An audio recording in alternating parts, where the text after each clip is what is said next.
వాటికి ఇంత డబ్బు ఖర్చు పెట్టడం ఎవరి కోసం?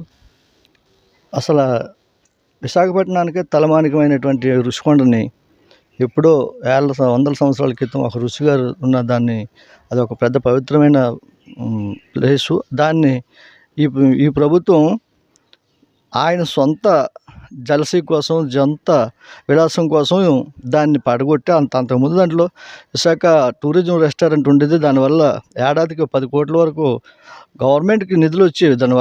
దాన్ని పడగొట్టి ఆయన సొంతానికి ఇష్టానుసారంగా చేసి 100 కోట్లు, సుమారుగా 500 కోట్ల రూపాయలు ఖర్చు పెట్టి విలాసవంతమైన భవనాలు కట్టడం అనేది, ఆయన అంటాడు నేను పేద సీఎంని, దళితుల కోసం పేదల కోసం పనిచేస్తానని చెప్పి గత ముఖ్యమంత్రి, మాజీ ముఖ్యమంత్రి అంతటి విలాసమైంది. నిన్న ఆల్రెడీ ఇది మీడియాలో రావడం కూడా చూసాం. ఎంతటి ప్రజాధనం దుర్వినియోగం అయిందో ప్రజలు ఒకసారి కళ్ళు తెరవాలి. ఈయన ఇలాంటి చాలా చేశాడు. ఇక్కడే కాదు, ఆయన సొంత ఇంట్లో కూడా ఇప్పుడు సుమారుగా ఒక 5 కోట్లు, 45 కోట్లు, 50 కోట్లు ప్రభుత్వ ధనంతో ఈ గృహోపకరణాలు అవి కొనడని చెప్పేసి వస్తుంది. గతంలో అలాంటి పరిస్థితే కోడెల శివప్రసాద్ గారి మీద వస్తే ఈయన ఇమీడియట్గా కేసు పెట్టి ఆయన మానసికంగా హింసించి ఆత్మహత్య చేసుకున్నాడు అతనిగానే. మరి ఈయనకి ఏంటి అవ్వాలి ఇప్పుడు? అది ప్రజలు ఒకసారి ఆలోచించాలి. అందుకోసమని మా విశాఖపట్నాన్ని పట్టిన దరిద్రం పోయింది. ఫస్ట్ ఆఫ్ ఆల్ ఋషికొండని పెద్దలు ఇప్పుడు ప్రభుత్వంలో ప్రస్తుత ముఖ్యమంత్రి గారు మరి ఏ విధంగా ఆలోచిస్తారో, దాన్ని ఏ విధంగా ఉపయోగిస్తారో తెలియదు. నిన్న గౌరవ శాసనసభ్యులు, ఈ నియోజకవర్గం శాసనసభ్యులు గంటా శ్రీనివాసరావు గారు కూడా చెప్పారు. అది అసలు దేనికి విలాసంగా ఆయన ఉండడానికి తప్ప, కానీ దేనికని టూరిజం కూడా ఇవ్వడానికి పనికిరాని పరిస్థితుల్లో తయారు చేసి వందలాది కోట్లు దుర్వినియోగం చేసి ప్రజల సొమ్ముని ఆయన ఇష్టానుసారంగా ఖర్చు చేయడం జరిగింది. దీన్ని ప్రజలందరూ కూడా, ముఖ్యంగా విశాఖపట్నం జిల్లా భీమిలి నియోజకవర్గం నుంచి అందరం కూడా తీవ్రంగా ఖండిస్తున్నాం. ఇలాంటి దారుణమైన దుర్మార్గమైన పనులకి స్వస్తి పలికాడు. భవిష్యత్తులో కూడా మరి ఇంకా ఆయన ఇలాంటి పనులు చేయడానికి కూడా అవకాశం జనం ఇవ్వరులేండి. ఎందుకంటే ఆయన చేసింది చాలా దుర్మార్గమైన పని. వందలాది కోట్లు ఆయన ఇష్టానుసారంగా జోబు సొమ్ములాగా ఖర్చు పెట్టాడు. దాంట్లో వేల ఖరీదైనటువంటి ట్యాబులు, ఆ లోపల బాత్రూములకి 40 లక్షల రూపాయలు పెట్టి బాత్రూమ్కి ఓన్లీ ఆ ట్యాప్ తయారు చేయించుకున్నాడట. మరి ఇది ఎంతవరకు కరెక్ట్ అనేది జనం ఆలోచించాలని చెప్పి ప్రజలందరినీ కూడా 24/7 మీడియా ద్వారా మేము అందరికీ తెలియజేస్తున్నాం. ఇది ప్రజల దృష్టిలోకి వెళ్ళాలి, ఇలాంటి దుర్మార్గాలన్నీ కూడా. అలానే పవన్ కళ్యాణ్ గారికి డిప్యూటీ సీఎం ఇవ్వడానికి కారణం ఏంటి? పవన్ కళ్యాణ్కి సమాజం మీద ఒక పరిపూర్ణమైన అవగాహన ఉన్న ఆయన.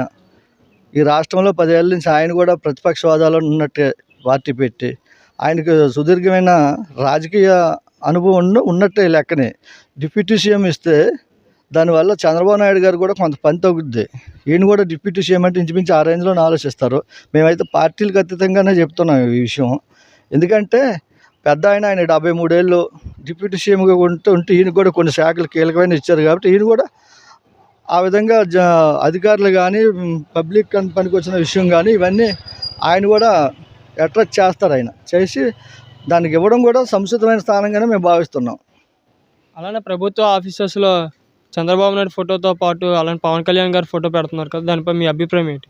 అన్ని శాఖలు కాదు, ఆయనకి ఇచ్చిన శాఖల్లోనూ పెట్టిస్తున్నారు. ఉప ముఖ్యమంత్రి కాబట్టి ఆయనకి ఇచ్చినటువంటి పట్టణాభివృద్ధి శాఖ ఇచ్చారు కదా, 4-5 అందులో పెట్టమని ఇమ్మన్నారు. ఎందుకంటే ముఖ్యమంత్రి డిప్యూటీ సీఎం కాబట్టి ఆ వాదా తగ్గట్టుగా ఉంటుందని చెప్పేసి ఇచ్చారు తప్ప, కానీ చంద్రబాబు నాయుడు గారు కానీ, పవన్ కళ్యాణ్ గారు కానీ, తెలుగుదేశం కానీ, కూటమి నాయకులు ఎవరు కూడా పబ్లిసిటీకి పిచ్చున్న నాయకులు కాదు. ఎందుకంటే ఆయన సుదీర్ఘమైన రాజకీయ అనుభవం ఉంది. చంద్రబాబు నాయుడు గారికి 15 ఏళ్ళు, ఆల్రెడీ 14 ఏళ్ళు ఈ రాష్ట్రాన్ని చేసేది, 4వసారి సీఎంగా రావడం.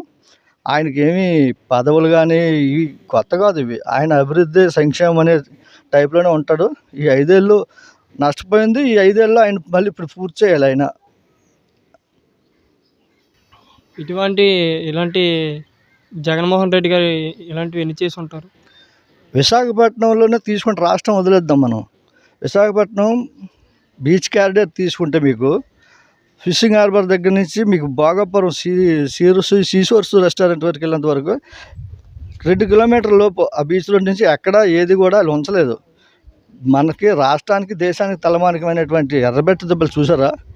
దాన్ని కూడా కబ్జా చేశారు వాళ్ళు. చెయ్యకపోయిందంటూ ఏం లేదు. గనులు, మైను, వైను, స్టాండ్ అన్నీ బీభత్సంగా చేశారు. అందులో విశాఖపట్నాన్ని ఎంచుకుని, అందుకే ఆయన విశాఖపట్నంలో ఇంత విశాలమైన ఆ రుషికొండని పడగొట్టి అంత విశాలమైన ఇల్లు కట్టుకోవడానికి ఎక్కడి నుంచి ఉండికాడికన్నీ కూడా వేసేద్దామని, సింహాచలం దేవస్థానం మానస భూములు 1000 ఎకరాలు ఉన్నాయి, దాన్ని కొడదామని మైట్రైన్ గనులు మన ఏజెన్సీలో మైట్రైన్స్ ఉంది కదా, ఆ గనులు కూడా కొట్టాలని ఉద్దేశం. రెండోసారి గెలిస్తే ఇవన్నీ దోపిడీ చేద్దామని ఉద్దేశం మీద ఆయన చేశాడు. ఆయన చెయ్యలేని దోపిడీ ఏం లేదు, మొత్తం చక్కబెట్టాడు ఆయన. ఈ జిల్లాలకు ఇన్ఛార్జిగా అక్కడ సాయిరెడ్డి అని, వైవి సుబ్బారెడ్డి అని వీళ్ళందరిని తీసుకొచ్చి ఇక్కడ ఉన్న స్థానికులకి ఉపాధి లేకుండా చేసి ఆయన ఇష్టాసారంగా ఈ ఉత్తరాంధ్రని కొల్లగొట్టాడు. అందులో ఏమాత్రం అనుమానం కూడా లేదు. ఇంకా భవిష్యత్తులో మరి ఆయన రాడలేండి ఆయన.